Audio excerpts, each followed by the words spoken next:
Hey, this is Matthew. Today I'm talking about why you can't force yourself to have big perspective shifts in life. They kind of just happen to you, and how to embrace that and use it to your advantage. If you're new here, my name is Matthew, and my goal is to spark you to think differently so you can create new possibilities for yourself in your life. There's this fantastic article I read. It's called Universal Love, Said the Cactus Person. And in it, it describes this analogy of, you call it enlightenment, perspective shift, basically a big change where your mind is changed or the way that you see the world fundamentally shifts. And this analogy is one where, imagine that you are in a car and you have lived your entire life driving this car, and that's all that you've known over your whole life.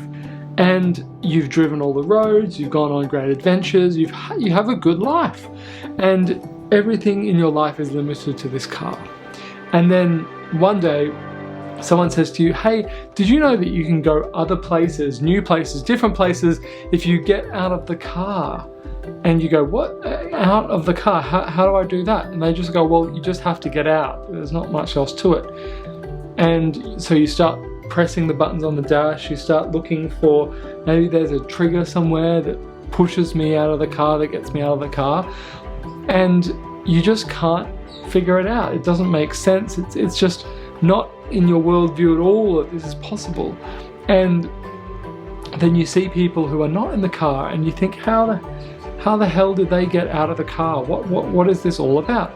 And this is so much like realization in the Zen tradition, or enlightenment in Buddhist traditions, or even big perspective shifts, because we are what we are and we are who we are, and we're limited by the social context we live in, we're limited by our history, our life so far, and this impacts what we're able to see, what we're able to observe, and the life that we can ultimately live and how free we are in that life.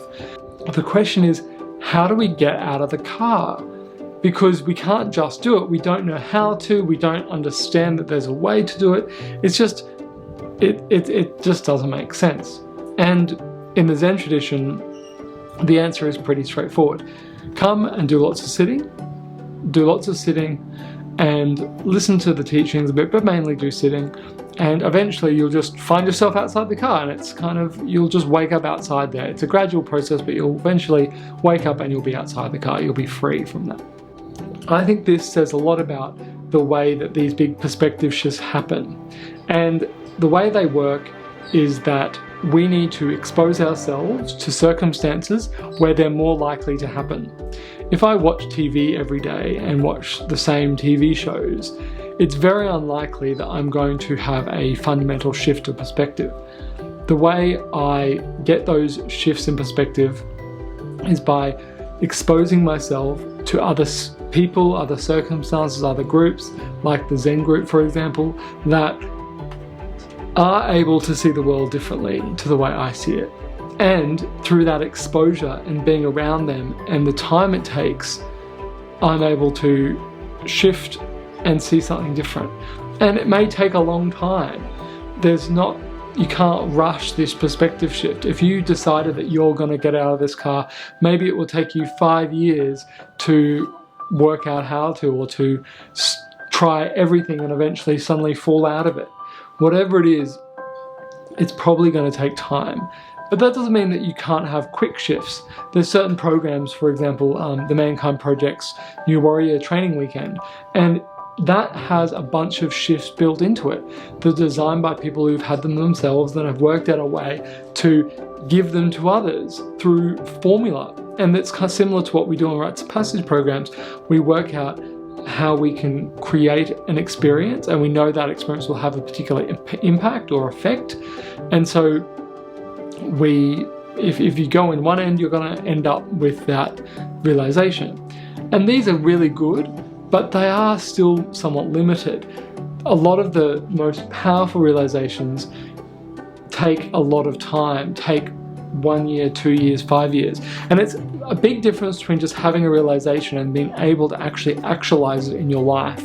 It's one thing to realize that you're able to get out of the car, and it's another thing to actually do it and be able to do it every day. And that is the challenge. So how to use this to your advantage?